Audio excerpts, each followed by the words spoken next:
Have you ever tried to run away from something you were supposed to do? Maybe it was homework or a tough conversation. Well, today we're diving into the story of a man who tried to run away from God himself. And let's just say things got a little fishy. This isn't just a simple tale. It's an epic adventure packed with drama, a raging storm, a stubborn prophet, and one seriously enormous fish. Welcome to the incredible story of Jonah. Our story begins with Jonah, a prophet, who receives a direct command from God. Go to the great city of Nineveh, God says, and preach against it, because its wickedness has come up before me. Now, you might think a prophet would say, "Yes, sir, on my way." But not Jonah. He wanted absolutely nothing to do with Nineveh. The Ninevites were known for their cruelty, and Jonah probably felt they didn't deserve a second chance. So, what does he do? He goes in the complete opposite direction. Instead of heading east to Nineveh, he buys a ticket for a ship sailing west to Tarshish, as far away as he could possibly get. Jonah boards the ship, probably feeling pretty pleased with himself. He's escaped his duty. He's on a boat. What could go wrong? Well, everything. God sends a furious storm that threatens to rip the ship to pieces. The seasoned sailors are terrified. They're throwing cargo overboard, praying to their own gods, doing everything they can to survive. And where is Jonah during all this chaos? Fast asleep down in the hold of the ship. The captain finds him and wakes him up. "How can you be sleeping? Get up and call on your God. Maybe he will take notice of us so that we will not perish." The sailors decide to cast lots to find out who was responsible for this disaster. And guess what? The lot falls on Jonah. They confront him. "Who are you? What have you done?" Jonah finally comes clean. "I am a Hebrew, and I worship the Lord, the God of heaven, who made the sea and the dry land." He then admits, "I'm running away from the Lord."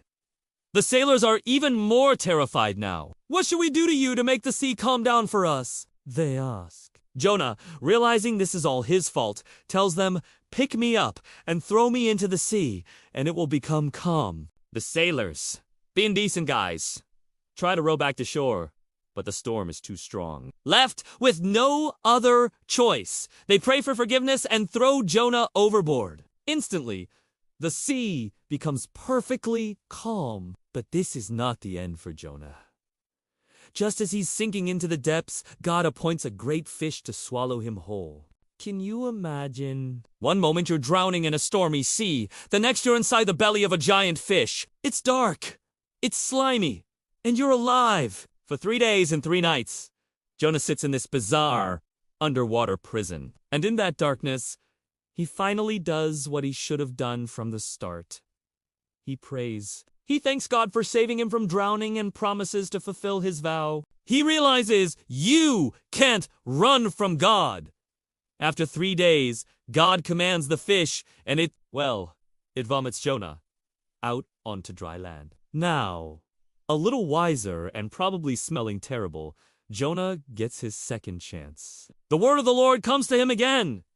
"Go to the great city of Nineveh and proclaim to it the message I give you." This time, Jonah obeys. He walks into the massive city and preaches the most direct sermon ever. 40 more days, and Nineveh will be overthrown.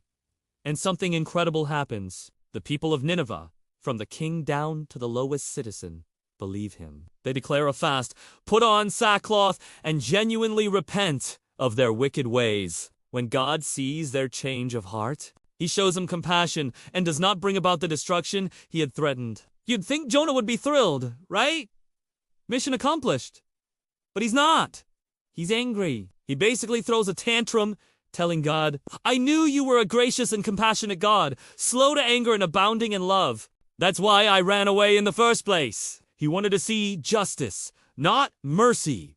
So he goes and sulks outside the city. God then teaches Jonah one last lesson. He makes a plant grow to give Jonah shade, which makes him happy. But the next day, God sends a worm to kill the plant, and Jonah is furious about the plant's death. God then says to him, "You are concerned about a plant which you did not tend or make grow, But Nineveh has more than 120,000 people who could not tell their right hand from their left, and also many animals. Should I not have concern for that great city? The story of Jonah is a powerful reminder that God's mercy is bigger than our judgment, and his plans are better than our own. It's a wild ride that shows us you can't outrun God's purpose for your life.